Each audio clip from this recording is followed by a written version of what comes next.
Hello, everyone. This is Adam Meister, the BitcoinMeister, the Disrupt Meister. Welcome to This Week in Bitcoin, Super Spreading Bitcoin 2022. Today is December 24th. 2021. It is Shabbat Eve. Yes, I know so many of you are getting ready for Shabbat, ready to light the candles. Strong hand, long-term thinking. Bitcoin is the next Bitcoin. One Bitcoin equals one Bitcoin. Unconfiscatable. This is where the big boys play. Don't FOMO on alts. I'm offended by selling. Hello, my elite friends. It's so nice of you to join me this afternoon. Maybe it's not the afternoon where you are. I know some of you are busy for some unknown reason. I don't know. It's always this time of year. People are always doing these weird things with trees and presents. And I mean, I'm just doing it. It's day to day for me. It's regular stuff. We got two guys returning and one new guy that I think you'll be all excited about. Coin Icarus and Gabriel Devine are back in the house. I mean, you've seen Gabriel Devine here many times through the years. I mean, you've seen Gabriel Devine many times on many channels through many years. So he's got a perspective. And introducing to some of you that aren't familiar with Twitter Spaces, Richard Dick Whitman is here. This dude was on one of my Twitter Spaces. I think it was a Coin Beast one. By the way, you can get Coin Beast shirts finally. It's linked to below. Finally they put there's something like 2 or something like that. I know everybody loves the freaking shirts, but yeah, Richard Dick Whitman is this dude's a freaking animal. He's a unique beast. So the moment he came on that space, he was just in the audience. I'm like, I got to get this guy on my show. So, and it was difficult to send him a Twitter message eventually. You know, he's hard to find, but I'm pumped to have you here today, dude. So let's, I just want to remind everybody that the show is brought to you by Bitcoin Magazine, which they're freaking awesome. They're going to have a freaking awesome, big Bitcoin conference in Miami that I'm going to be at again, April 6th to 9th of 2022. We're almost there, dudes. We're almost in 2022. And the affiliate code is below. You can use it's a discount, Adam10. We will talk about Miami. If any of these guys from the panel are going to be there. I don't think any of them were there last year. I don't know if Richard was there or not. I don't think he was. But maybe Coin Icarus will be there this year. I don't know. We'll talk about this. And remember, yes, Towers Comics just sent 10 Canadian dollars. That means we're like $60 or $75 away from doing another One Bitcoin show. We try to raise $100 for the One Bitcoin show. He says, Merry Christmas, you super spreader from Edmonton. Well, for those of you who celebrate that holiday, and it's nice and Christmassy up there, or whatever that means. I'm no expert in that. But yeah, thank you. And free Alberta. Free, at least Alberta is the freest of the unfree above us. My Lord, what a joke Canada has become. But Alberta is the best freaking province. I've always said that I enjoy my time there. Let's start the show with what the news was this week. What was it? It was there's a lot of noise coming from Twitter, and it was covered extensively. Web 3.0. Jack Dorsey seemed to be arguing with people. He's a Bitcoin Maximus. To the core, it appears it wasn't just an act all this time. He had some choice words about Web 3.0. Should we be arguing about Web 3.0 versus Bitcoin? Should we be trying to protect people from it? I don't think we should. I think there's only so much time during the day. Let people find out the hard way. Is Web 3.0 even trying to be Bitcoin? No, I don't think. Is this a blockchain versus Bitcoin thing? Okay, I threw it out on the table. So, Coin Icarus, you start. What was all this about this week? Okay, so from my perspective, it started with a tweet from Elon Musk asking, essentially saying, I still can't find Web 3.0. Okay, then Jack responds with, it's somewhere between A and Z. Okay, now, so for those of us that are like the tinfoil hatters, right, like somewhere between A and Z kind of references A16Z or Andreessen Horowitz, which is the big shitcoin investing firm. If you go take a look at, all the shitcoin platforms that they've invested in and pretty much created the majority of this, this market that we're seeing right now. That's kind of where I believe that started. And then I'm not exactly sure what the words were between, because I did read the tweets between Jack and Mark, but essentially Mark got blocked. Jack got blocked by Mark. And so essentially the joke started to go around that, Jack is now being excluded from Web 3.0, which, don't get me wrong, to a certain extent, right? If we really take a look at what this Web 3.0 narrative is, it's kind of BS, right? Like we're using a bunch of really fancy terms, but really all that's happening is that there's just more monetization of the users, and nothing's really changing. So I'm not really, the Web 3.0 narrative now, as I see it anyways, it's kind of like when the internet first came about, and everybody wanted to have like a pets.com and a t-shirts.com and a stamps.com and all that stuff, and at the end of the day it just Amazon. So I think it's kind of a scam just to sell tokens right now, but we'll see. I think there's going to be all sorts of people jumping on the bandwagon, and some will just be doing what you said. I will say there definitely are gatekeepers to it right now, and which makes it centralized, and which would make Bitcoin people appalled. I mean, to see some of these NFTs, you have to depend on OpenSea and soon enough Coinbase, and there's no neutral browser that allows you to enter this realm, whatever you want to call it. Now, I think over time it'll develop into something. Hopefully, they will have neutral ways of getting into it. I think that people will need to use money on it. But something very important to remember is that this isn't whatever you define Web 3.0 as. It's not Bitcoin. It isn't money. So when you start getting into these arguments, it probably is it might be a waste of your time, but you might be giving some of these guys you don't like a lot of attention and helping out whatever they're trying to do. I think there are people that are worried that some of these Web 3.0 guys are saying, "Oh, don't worry, we're not." That they're going to turn on Bitcoiners. And as someone said, at what point do you think they turn on Bitcoin and obfuscate purchases and turn on the media fake article machine? My bet is when ETH 2.0 comes online. And I actually would agree with it. There are some people that are saying they love Bitcoin now, and as soon as ETH 2.0 comes out, they're going to turn it on with Bitcoin kills the environment, and you should get into Ethereum-based Web 3.0 because it doesn't kill the environment. Fine. That's a bigger picture where everyone and their mother should be saying the whole climate change narrative is nonsense. If we're growing up in a society where everybody thinks that the world is ending because it might get warmer, then everyone will naturally believe those lies about Bitcoin. So that's a bigger story right there. So I don't know if you have anything to add, Coin Icarus, about what Bitcoin is.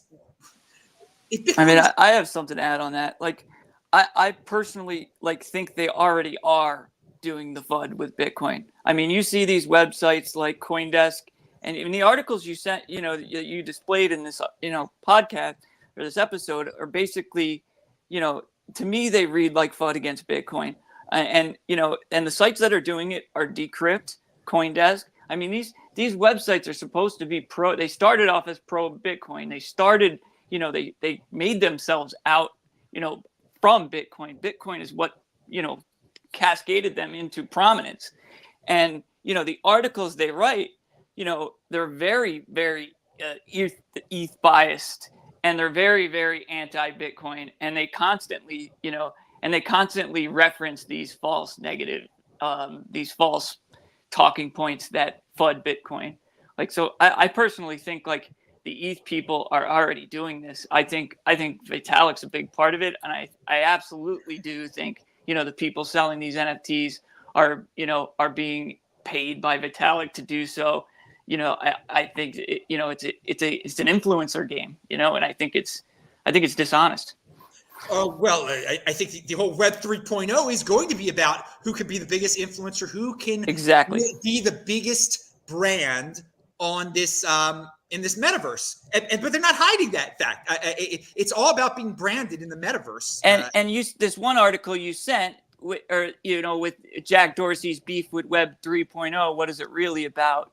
I mean, halfway through the article, it makes a reference to Meta and Facebook, and it says, this is what makes Facebook rebranding itself Meta and claiming to build the quote the metaverse such a terminal drooling idiocy, if not an act of outright malice. It's just comically thick-skulled as a company claiming to build, quote, the blockchain. I mean, it's right there in the name, Meta. And then it says, at the bottom, though knowing Facebook, it will much more likely be a walled garden that smears enough metaverse-colored grease paint to hustle the roofs. This is how I see Ethereum. I don't see a difference there. I think they're exactly the same. Well, I mean, Facebook isn't, again, they're not hiding the ball. They will create their own walled garden metaverse. I don't think there are any doubts about that. So, I mean, I believe Ethereum will too. Well, it might be used as a tool by some to do it. That's a bigger, by the way, you mentioned CoinDesk. They're not hiding it either. I mean, I think they're funded by a funder that deals with the big Ethereum event every year. Yeah, CoinDesk has long ago left we're a Bitcoin type of publication. I mean, right. If you think about this stuff, like if it's all just Bitcoin, your topics run out. There's no trading to do. There's no moving things around. There's no manipulating the public. There's no buying influencers. You run out of material, and it's almost like a race to the bottom where people have to actually learn to be productive and make things happen that are actually serve a purpose. By the way, yes, people do. If you just cover Bitcoin, you do not have as many topics as the altcoiners. There's no doubt about it. Bitcoin Magazine, though, they've stayed loyal. They're doing, and so go to their event, everybody, April 6th through 9th. Discount code below. Pound that like button. All right, wow, 100%, and that's exactly why Bitcoin Magazine sets itself apart from the rest, because they talk about macroeconomics. They actually educate people, and they talk about relevant things. All right, Gabriel. Coin Icarus made a reference to tinfoil hatters, and I thought, well, this would be a good time for Gabriel to chime in. Pound that like button. No, Gabriel, what's your take on what's going on here? Well, the other thing I like to do, other than theorizing conspiracies, or as the new term that Cliff High coined today or yesterday, conspiracy scientists. I love that. I consider myself one. Zooming out to the big picture here, what is 3.0, Web 3.0 really? Web 3.0, there is a real Web 3.0, and it is diametrically opposite to this current marketing push. That's why they're doing it, because they see the writing on the wall. The way that free Libra open source software movements work is they're created totally openly on an extremely small scale by specialists who have thought through issues extremely deeply. That's how Linux happened. That's how the internet happened. This was people thinking really deeply about technical issues and coming up with solutions.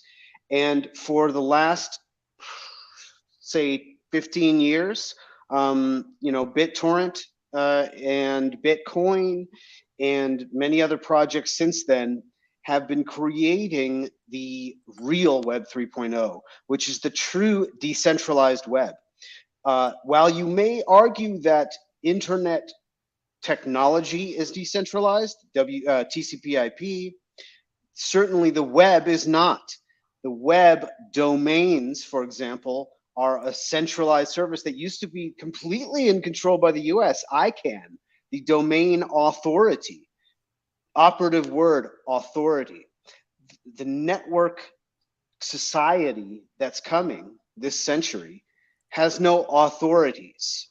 It's systems that people voluntarily join because they're awesome, because they work, and because they empower individuals. That is what authorities and institutions fear. They're constantly on the offensive, trying to delay its birth, but they'll fail. I mean, you look at projects like Synonym. John Carvalho's project that's funded by Bitfinex. Synonym is creating some base technology structures that will allow individuals to transact and interact with each other on the web in a decentralized fashion. On the hardware side, you'd look at decentralized technologies like the what's it called, the long range Wi-Fi and mesh networking, right?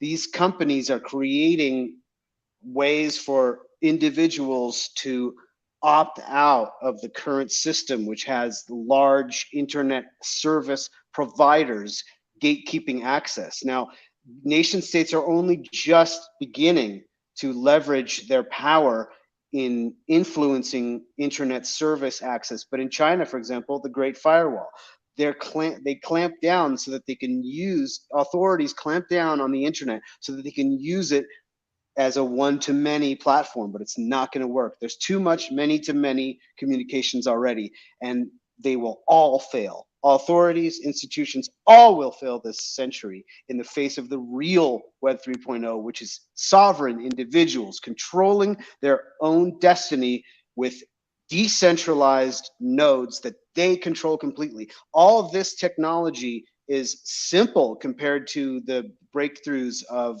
networking that and decentralized money that Bitcoin brings.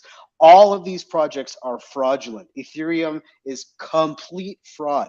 It's a testament to the brainwashing of the 20th century and early 21st century that projects that are so incredibly fraudulent, like Ethereum, which was 100% pre-mined in its beginning and is currently 60%. These companies and these projects are pure fraudulent marketing Ponzi scheme crap. And Ethereum is completely bankster funded. Founding members on the World Economic Forum. If you can't see through this, you are voluntarily buying into your slavery. And that's okay. So that point is very important. 80% of the people don't care about centralization or who funded it or whatever. So they're getting what they pay. I mean, the normies are always going to opt into their own slavery, whatever you interpret that is. I mean, but this whole idea of normies is a 20th century holdover. That's going to die. Everyone will be forced to take their own destiny into their own hands as institutions and societal structures fail around them, and they must scrabble and come to terms with reality in order to feed their children. Exactly. They'll care about it when it comes to their money. When it comes down to it, when you have real creators creating value, and instead of like trying to sell crap on Ethereum, they're streaming sats and they're getting, and they're getting properly rewarded for their work, rather than, or even talented artists who are providing value, and they're getting sats and rewards for those goods rather than, selling computer generated, art or digital pictures as art, and trying to pump it up as an investment. Like, you will see people who want to be rewarded for their work properly. Everybody doesn't realize they need it until they do. I want to say that Gabriel really gave a high-level definition of 3.0 that you're not going to hear anywhere else. Pound that like button. And Gabriel may be from the Valley, but man, he looks like he is straight out of Compton right now, doesn't he? I mean, see, all you people in Southern California, I think you get what I'm saying. I mean, whoa. But actually, this necklace is little like circus animals and little balls and stuff. I never wear guns. All right. So the Coin Icarus, you've been silent for a while. You probably got a lot to say about what was thrown out by the other two guests there. I just a couple of points to make. Going back to what we were talking about before, right, with Ethereum and Web 3.0, there was an article, I think, that came out today or yesterday, essentially talking about how Doge is reaching out to Ethereum or Vitalik is going to be, helping Doge move to proof of stake. So keep in mind, they can't even move their shitcoin to a proof of stake, let alone help another shitcoin. But the reason why I'm mentioning this is why Doge, right? Like if we zoom out and look at the bigger picture, right? Ethereum has one of the biggest war chests in terms of marketing. Okay, like as Gabriel mentioned, their association with the World Economic Forum, right? Aya Miyaguchi, who sits on the executive board of the Ethereum Foundation. She's part of the Global Blockchain Council for the World Economic Forum. Another gentleman, Peter. I apologize. I don't remember his last name. He's an AML KYC specialist, and he sits on the board. And you'll notice that like Ethereum conveniently just like disappears, right? Could like somehow they're just like not getting touched, even though exactly like what they did was totally sketch and should absolutely be looked at, right? They're obviously a security too. It's very directly a security. Yeah, that's what Coin Icarus means. They're a security. Well, okay. I hate the government calling anything a security, but continue.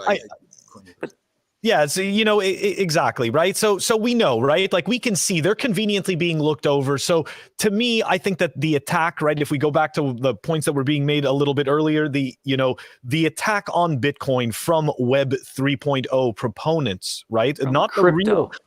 Exactly, crypto, like not the real Web 3.0 that Gabriel is referring to, right? The true decentralized that comes from innovation, being able to store our value, accumulate our value, secure our value, which makes it so that more people can innovate and create these decentralized systems that choose to cooperate, right?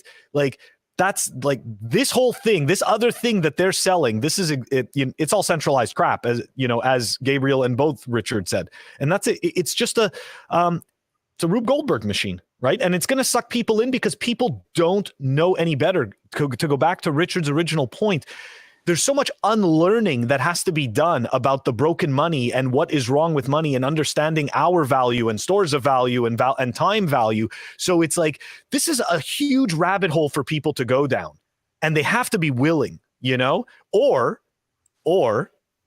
unfortunately, reality becomes extremely difficult. Hits them in the face. That right. And they get introduced to their other self, and they now have to make a decision. Well, yeah, welcome to the meritocracy. And that's why you said Doge, though, that like why Doge? And they know that Doge is the, a hype proof of work, competitor of some sense. Like there are only a few proof of work cryptocurrencies out there. And like they, Elon was hyping Doge at, meanwhile, while he was buying Bitcoin with his corporation. So, and in the meantime, he's got 6-7 million followers. And now finally somebody who has more followers and more influence like Jack Dorsey comes out and starts calling these people on their crap. And it's a big story. Why is Jack Dorsey attacking these people? Well, he's not attacking anybody. He's just calling them on their crap publicly, and which he was seemed to be unable to do while he was the CEO of Twitter, so they kind of had a muzzle on him, and now you're hearing his true thoughts, and it's eye-opening for some people who don't understand what's actually happening with Bitcoin versus crypto. I would urge everyone listening, including the panelists, to take Dorsey's statements with a grain of salt.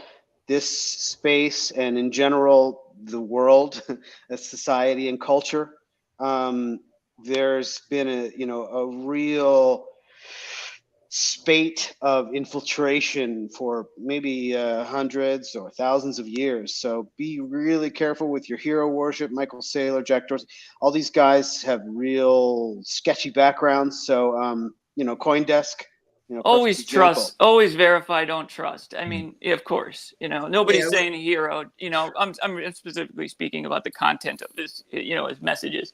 And I think people who are focused on Bitcoin, and advancing Bitcoin and, funding developers who are developing on Bitcoin are trying to make the world a better place.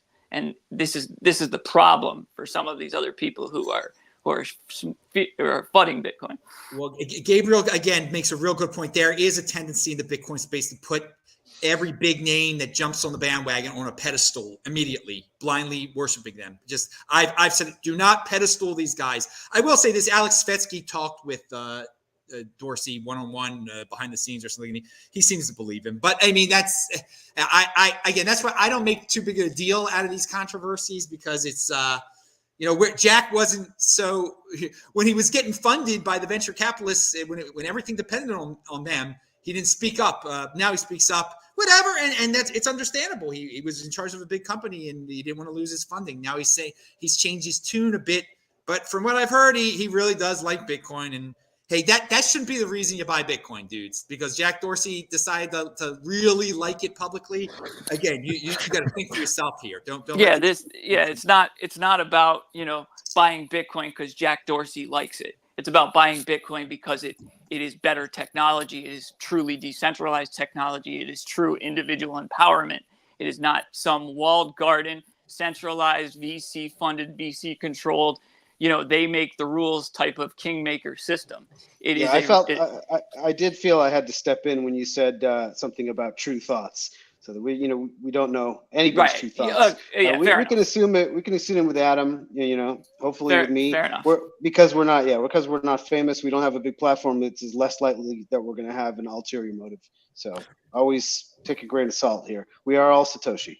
But yes, when you look at these things, watch what people do, not what they say. Like Elon Musk says things, but he doesn't. His corporate, he knows that Bitcoin has some kind of, there's some signal there. Otherwise, he wouldn't have $4 billion worth of it on Tesla's balance sheet. There's something to that. True. That's always something to keep in mind. Where people put their money where their mouth is there. It goes back to what the real point is, that these corporations have bought into Bitcoin. It's not speculation type of stuff. It's like they know the dollar is a piece of dung.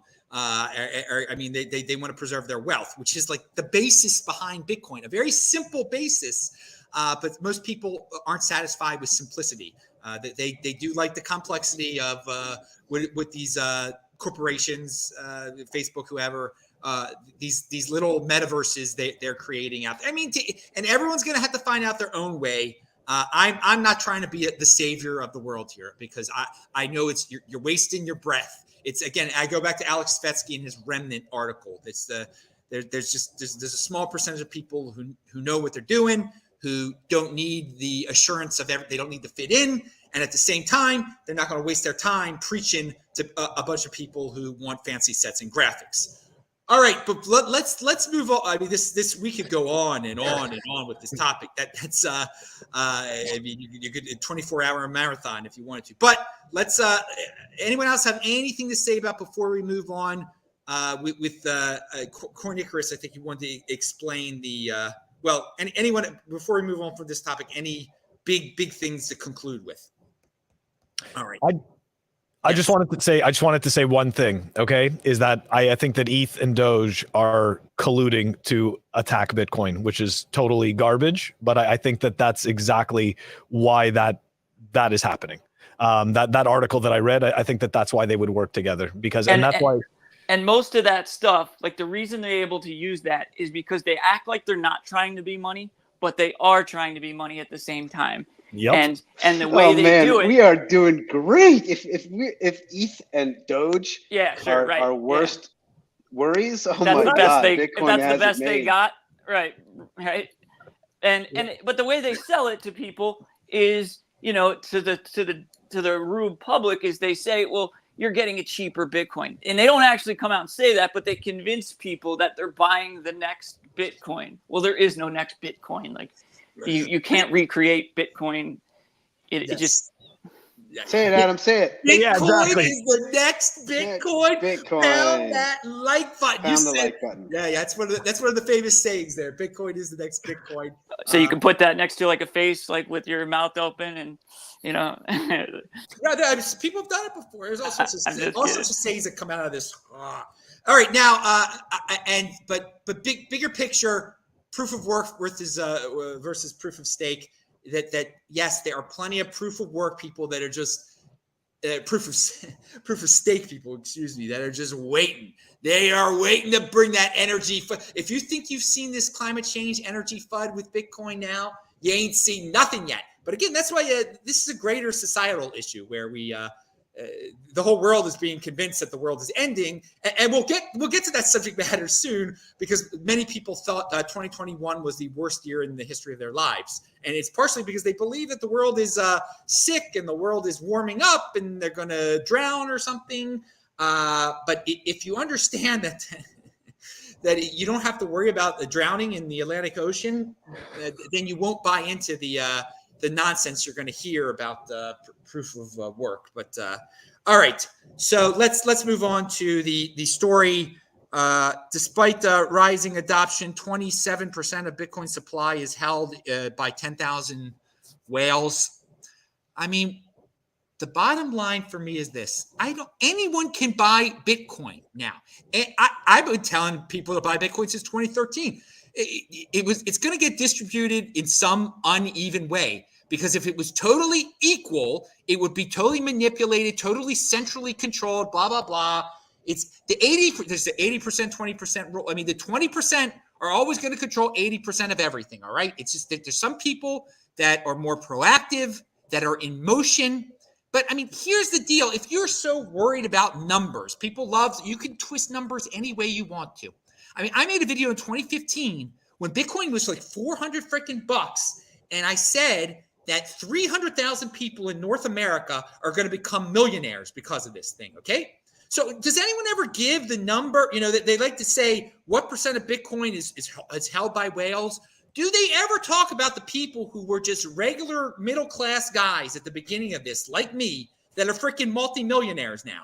I mean, do they ever explain, because for people who actually did something instead of theoretically complained about, why proof of work and proof of stake and this, that, and the other? So many excuses since 2015, since I made that video. And you better darn believe it is probably more than 300,000 people in North America that become millionaires. But you don't hear about that. It's still, let's complain, let's be envious, let's vilify the so-called rich, the people who. Why do so many people control a lot of Bitcoin? Because they had to have bought it at some point. They had to have just come off the schneid and actually done something. So whenever I hear a story like this that tries to rip on Bitcoin for uneven distribution or whatever woke concept that they come up with, I just think about what has it tell me it's changed regular dudes' lives big time in a very short period of time, in 5 years. So Coin Icarus, you take it away. So if we take a look, I don't recall what the exact number is, okay, but the Glassnode statistics show that the number of smaller addresses, right, smaller wallets is rising significantly. So we're actually seeing kind of we're seeing kind of a different situation happening where these smaller wallets are actually, we're starting to see more and more of those. But the other thing about this, right? This in Bitcoin, it's a trick, right? It's a trick that the shitcoiners use to try to make you think that, first of all, that their use case is valid, number one, but number two, but that their use case could be more correct because of quote unquote, my distribution.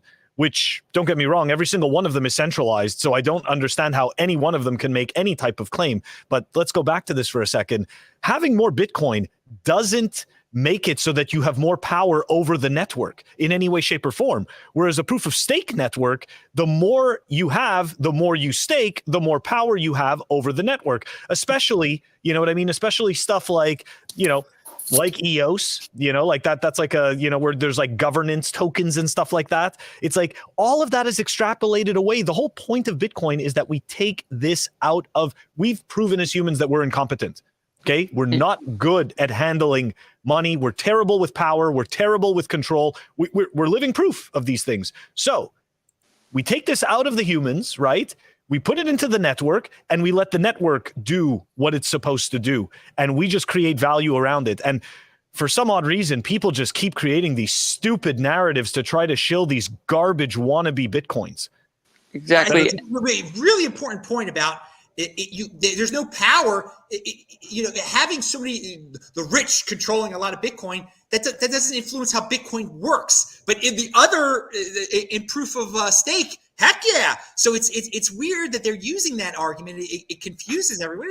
It doesn't. On top of that, if you want to use your Bitcoin to influence as a tool of power, as a projection of power. If you want to use that Bitcoin, you literally have to spend it. Yeah. So you literally have to distribute it to other people. Yes. You know, so like there's a fixed supply of Bitcoin. It doesn't allow you to create new Bitcoin having more Bitcoin. That is not the case with US dollars. That is not the case with Ethereum. That is not the case with any other proof of stake network.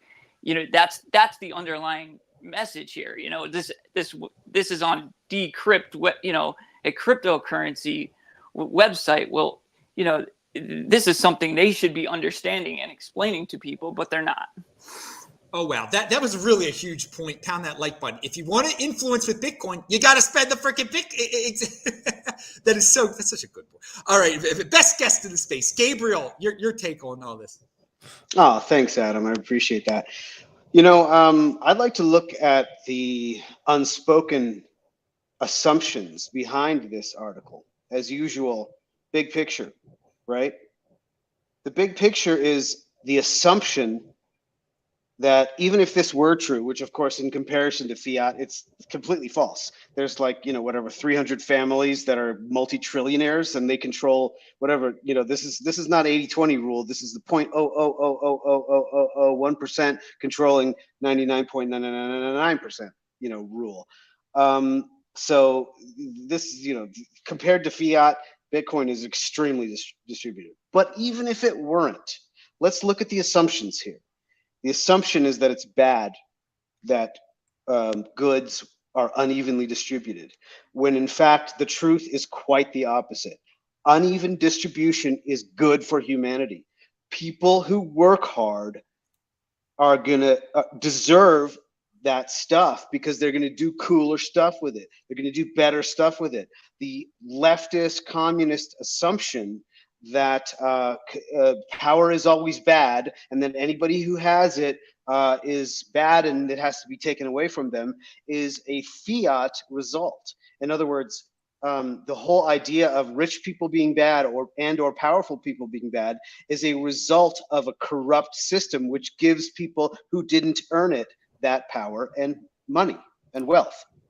In a system, in a sound money situation, people have to work hard and provide value to their fellow human beings in order to amass wealth and power. The more we can decentralize and distribute the access and systemic proportions of wealth and power, the better it is for humanity. And the uneven distribution is helpful for everybody. Lazy and stupid people should be poorer because they won't be able to exercise their ideas as effectively, and that's a good thing.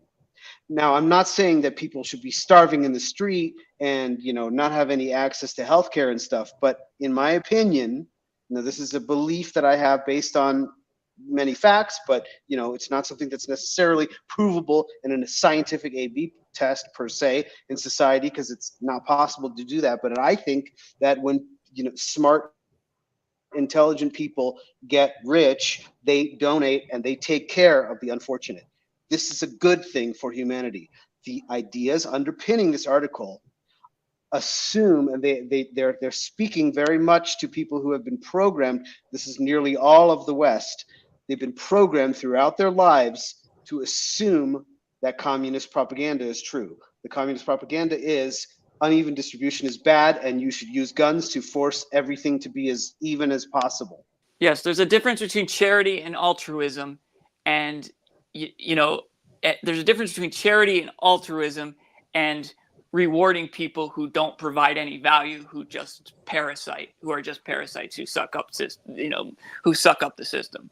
Right, Like, and where this communist propaganda derives from is an authoritarian imperial mindset. Those in power who all had kingdoms and international, whatever, the Vatican, whatever, international or inter-kingdom power structures, realized that after the printing press was rolling for a couple hundred years and then the Enlightenment hit, they went on the defensive and came up with this propaganda push of ideologies in the mid-19th century after a spate of supposedly democratic revolutions, like starting in the US, and actually even earlier in the 17th century, which is also sort of pre-Enlightenment, the modern age, right? They came up with this defensive propaganda push in order to continue their centralization and empire. And this is in why the they 19th use century. this is why they use phrases like middle class and lower class. Yes. When they say middle class, they mean the poor, the average person who is not part of our upper class elite. Right. They're utilizing that envy and the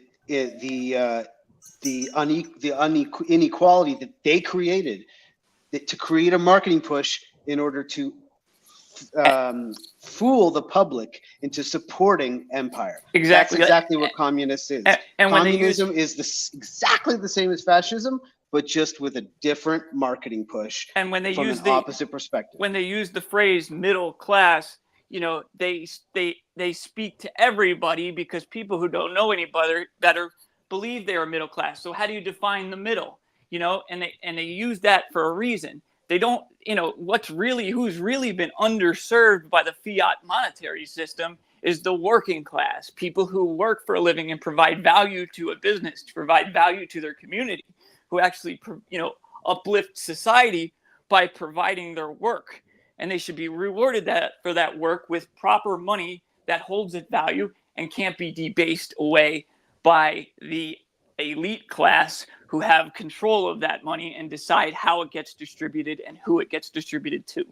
That's the underlying ethos underneath the assumptions of this article. It is speaking to those who have been brainwashed by this propaganda. The good news, authoritarianism peaked in 1975, and that it's no coincidence that coincides with the rise of personal computers. Bitcoin is a great acceleration in the deconstruction of that entire paradigm that has existed for thousands of years.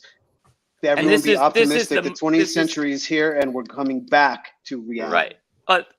Autonomy will win over authoritarianism always, and we are in an age of enlightenment when it comes to money.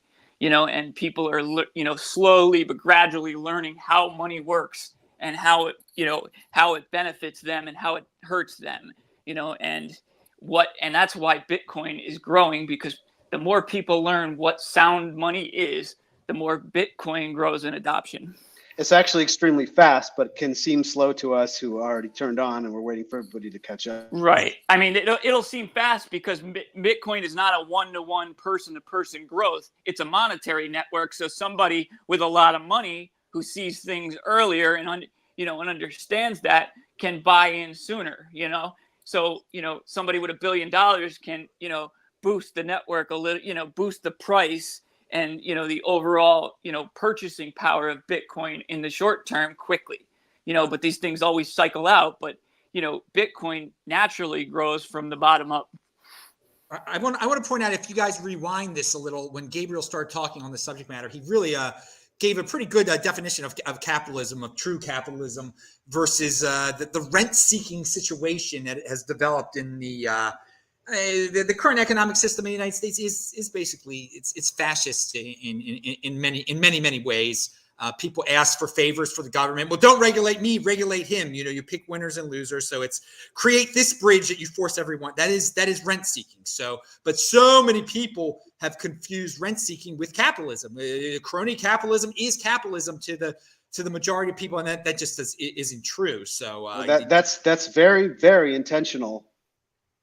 Because they want to make it seem like capitalism is bad, and so they create communism / fascism, same thing, and they call it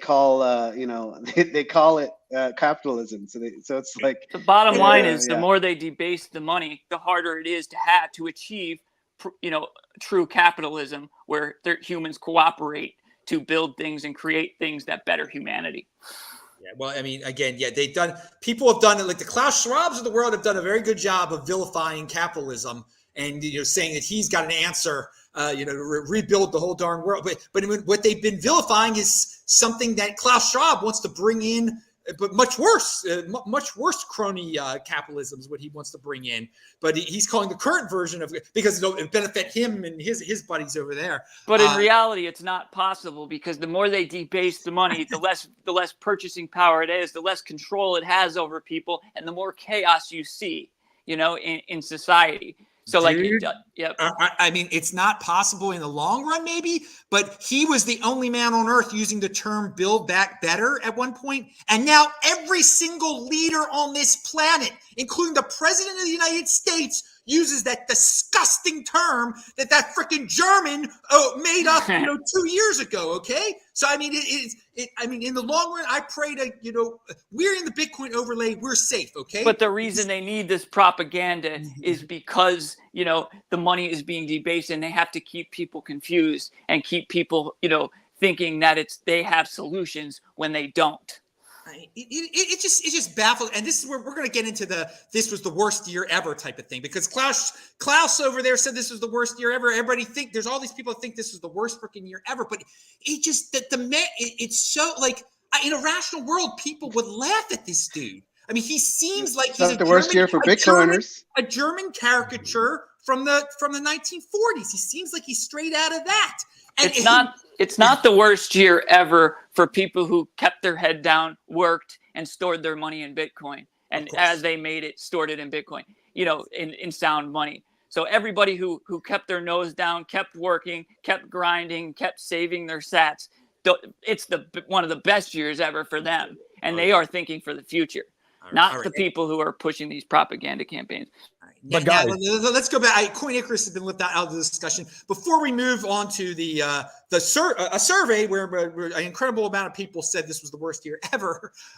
Do you have any more thoughts on what we were talking about the Coin Icarus before we move on in topics? Well, so just a couple of things, right? Klaus Schwab definitely looks like Dr. Evil. Yeah. So I mean that right there, I honestly think we're being trolled, and I think it's a giant we're just watching a show. But I want to go back to something quickly that Gabriel said that's very important, right? About the, about the rich and the elite and that they're, in a proper working system, they would take care of the less fortunate and whatnot. So right now, right, because of the devaluation of the money, okay, a wealthy person is much more incentivized to pour their money into the stock market. Okay, they need to make yield because they're also, like Michael Saylor likes to say, right, they're sitting on a melting ice cube. So don't get me wrong. If you want a little bit less, you could do something philanthropic and donate to a charity. And then, you can write that off on your taxes. Like, think about it. Like, if you just go out and do something actually good, without what's stopping them from buying land and donating it to somebody?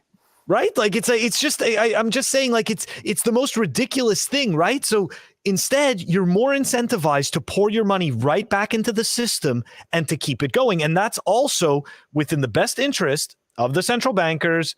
So again, this all goes back to the broken base layer.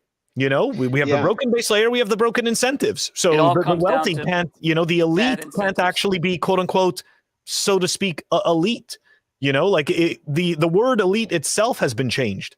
It used to mean something different. Now it means something else, something much worse, something more insidious.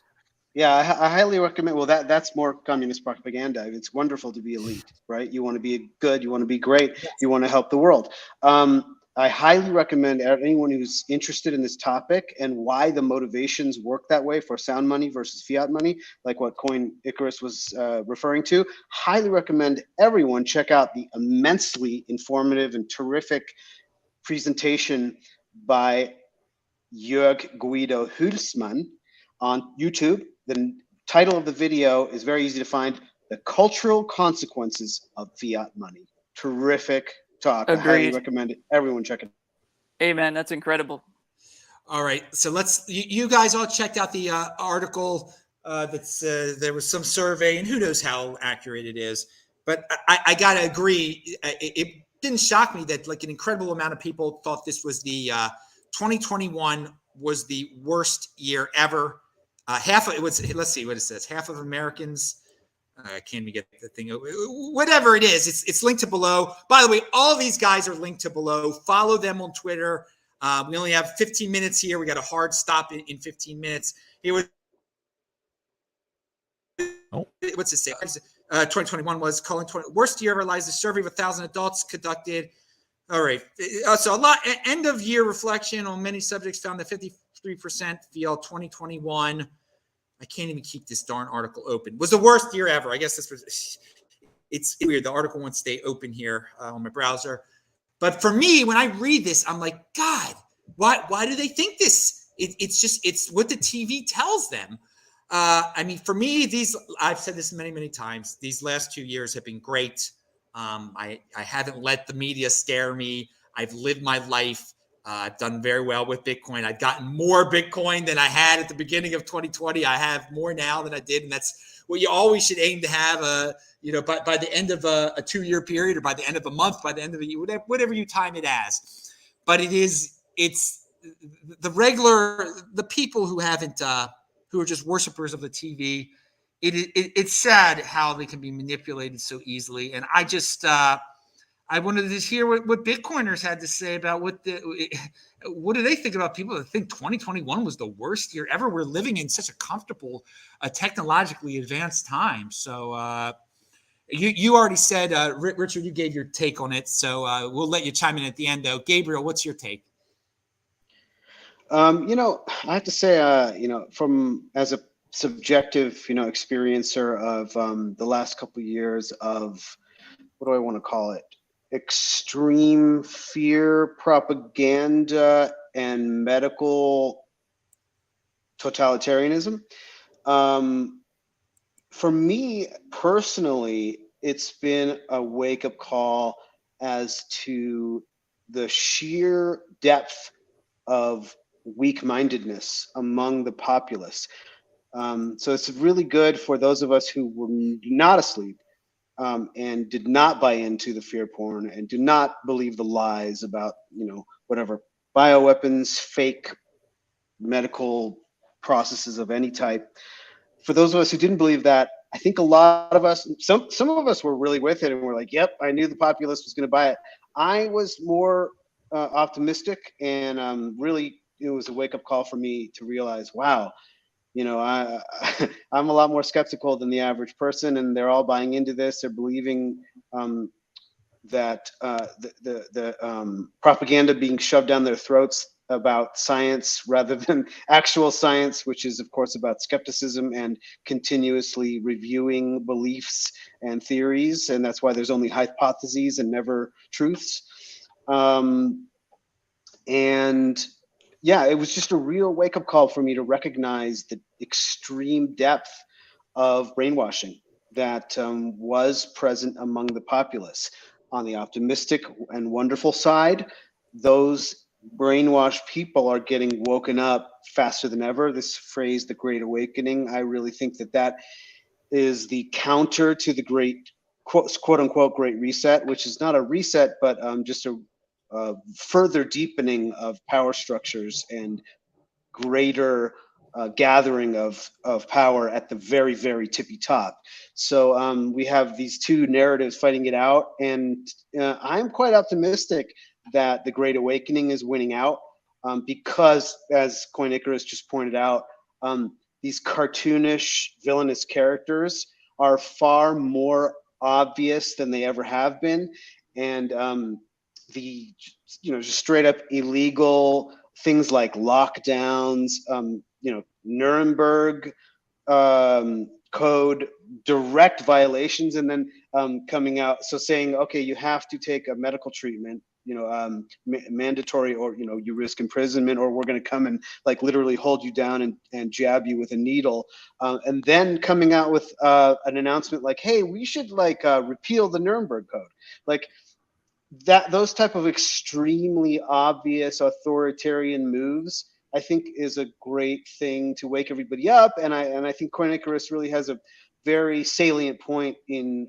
your statement that you just made 5 minutes ago, which was, we're all watching a big show. I have a feeling a lot of this stuff is actually what you might call white hat tipping the hand a little bit. And I feel like maybe actually some power structures have actually already been toppled secretly. This is my conspiracy scientist side speaking now. Behind the scenes, it's conceivable that some of this Davos crowd stuff has actually already been destroyed, and they're just playing out the maybe the 50-year plan in 36 months in order to try to get to wake up people to what's really going on. And astrologically, we're in this Jupiter, Saturn, Pluto time of extreme societal changes, Capricorn into Aquarius, and the age of Aquarius type of thing. So we're kind of right in the middle of this 2020 to 2025, 26 time period, where it gets the deepest, and Jupiter is just flailing through there and exaggerating everything to the nth degree. So I think we got another 3 years of this craziness. But it's been a real wake-up call for me to recognize, wow, the world really was very, very in an extremely deep coma, and had a lot of waking up to do. So it'll be interesting and fun to see that during the next 100 to 500x Bitcoin price, as everybody wakes up to the reality of sound money as during the age of Aquarius. Bitcoin, the perfect money for the age of Aquarius, which is air and ether and the mind. Yeah, I got to hand it to Gabriel. He brought what everybody loves him to say. He went down there and he talked. A lot of people love that stuff that Gabriel just brought up, and I have to commend him. I have to give him so much credit when describing the current event situation. Before he talked about age of Aquarius and all that stuff, he used vocabulary. This guy is a reader. He knows what goes on with YouTube. He used certain words to describe certain things going on that make it through YouTube easily. So thank you very much for using your big vocabulary there, and and passing the YouTube test. It's a shame that YouTube doesn't let people openly talk about certain things. But wow, did Gabriel he talked about it without using the words that they forbid. So that was very good. Gabriel, real quick, since we got to leave in 9 minutes. Would you consider going to the Bitcoin Miami conference in April? Are you going to be there? Is it something that's on your agenda at all? It is not on my agenda at this time, but Florida certainly. I actually went to college in Miami, University of Miami, U of M grad. Wow, I did not know that. Yeah, I studied music composition and theory. This year, no, I don't like traveling at the best times. Maybe 25 years ago, it was cool. But now with the TSA and stuff, it's not great. And then, I'm going to wait. Like I said, this 2026 I think I'll be more wanting to take flights. I'm bringing up 2022 just for all the people out there that still want to think that 2021 was so horrible or whatever. Yeah, well, I'm an optimist. So for you dudes who are depressed for some reason, 2022 going to be awesome. Going to be this awesome conference. Maybe that'll make you happy. And it seems like you did a reverse Jim Morrison, didn't you? Because Jim Morrison was from Florida. He went to school in LA. And I don't know. That's the first thing that came. Absolutely. That's exactly correct. Okay, good. Man, we're on the same wavelength there. I come up with odd things like that. Sometimes. Yeah, I didn't know that. Yeah, you did the reverse Jim Morrison. All right, let's go to a Coin Icarus. We only have 7 minutes, and we got a hard stop because the Shabbat starts, and I got to go. Coin Icarus. What do you think about people being down? And Coin Icarus, you wanted to go to Miami this year, but you couldn't. So, are you going to go to Miami? What do you think about people that are just saying it was the worst year ever? Right? Yeah. No. Look again. Right.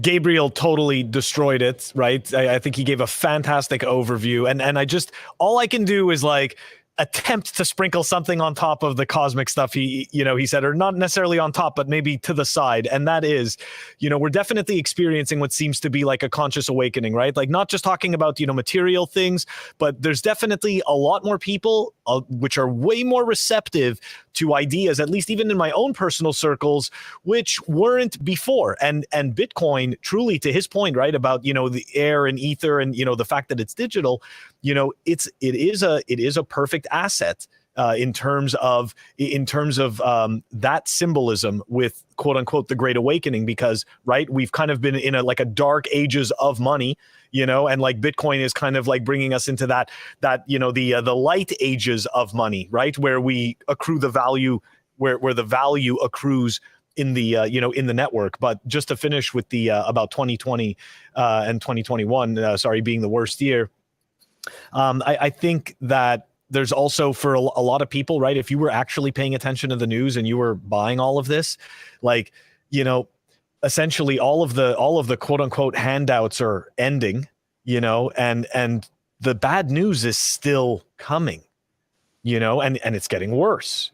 So, and now everything's inflating, right? Like before you were able to have a normal 4th of July barbecue. Now they're selling you now they're telling you to buy bean and corn salads and stuff like that and try soy. Like, it's like all of a sudden, things are getting really weird, right? Like the White House is, like giving dietary recommendations, stuff like that. Like this is a clown world and we're living in it. So to say the 2021 was worse, I think that's debatable. I think that 2021 was funnier. Because now we're just seeing, like, to me, like the emperor wears no clothes, right? And we're just seeing it. It's ridiculous. The narratives are insane. So I want to say, because we're going to get cut off eventually here, I want to wish everybody Shabbat Shalom, like I always do. Everybody have a great time, whatever you're doing tonight. There's some people different people do different things, but for me, it's Shabbat Shalom, of course. But let's go back again before we do a random cutoff. I just want to warn everyone now, it might just suddenly end. But what are you going to be in Miami in 2022? I don't know about, I am going to be there in 2022. Sorry, I'm like Bitcoin time. So for me, I'm like, wait, it's 2021. I'm going to be there. What block is that? I don't know. I don't even know. But no, so you're going to be at the event? You're going to come? I am coming. Yep, that's right. That should get everyone excited. Everybody, again, use the link below. Might add Adam10 discount code. Come on, it is going to be a blast. It was a blast last year. All right, we're going to end it with the guy, the new guy to the show here, Richard. You can say if you're going to be in Miami. You're a pretty anonymous guy, so yeah, I'm considering it. I haven't ordered a ticket yet, but I'm considering it. But thanks for having me. I really appreciate it. This was fun. As far as all that other stuff, like when it comes down to what how bad 2021 was, it comes down to money, comes down to incentives, and it always comes back to purchasing power and how people are losing value for their work. And that's why people are unhappy who aren't Bitcoiners, because they don't have an out. Very, very good point. And the people who aren't influenced by it, who are Bitcoiners, their voices don't get lifted like the people who are fearful and who are overwhelmed. They don't get, there's no message of hope in those type of messages. And Bitcoin's a testament to the fact that there is a silent majority out there who is working and, towards a hopeful future. Well, let's keep on super spreading Bitcoin 2022 event. We got one more show before 2022. That'll be next week. Okay, we have 2 minutes. Each of you have 30 seconds to promote what you're doing. Want to say something about yourselves? Gabriel, what do you want to share with everybody? One final thought. I have a final thought. Nothing I'm doing. It's kind of, I'm under wraps lately. But I just wanted to throw one concept out there that I love, which is the Great Unwind. So along with the Great Reset and the Great Awakening, I think the process of the Great Awakening is actually the Great Unwind, which is an unwind of the people who want to do the reset. And the unwind is the dissolution and vaporization of what's sometimes called bezel, which is a back formation from the word embezzlement. Bezel is all of the crap, debt, NFTs, crypto, BS. It's all the fake economic activity and assets in society. Bezel. Zombie companies. What?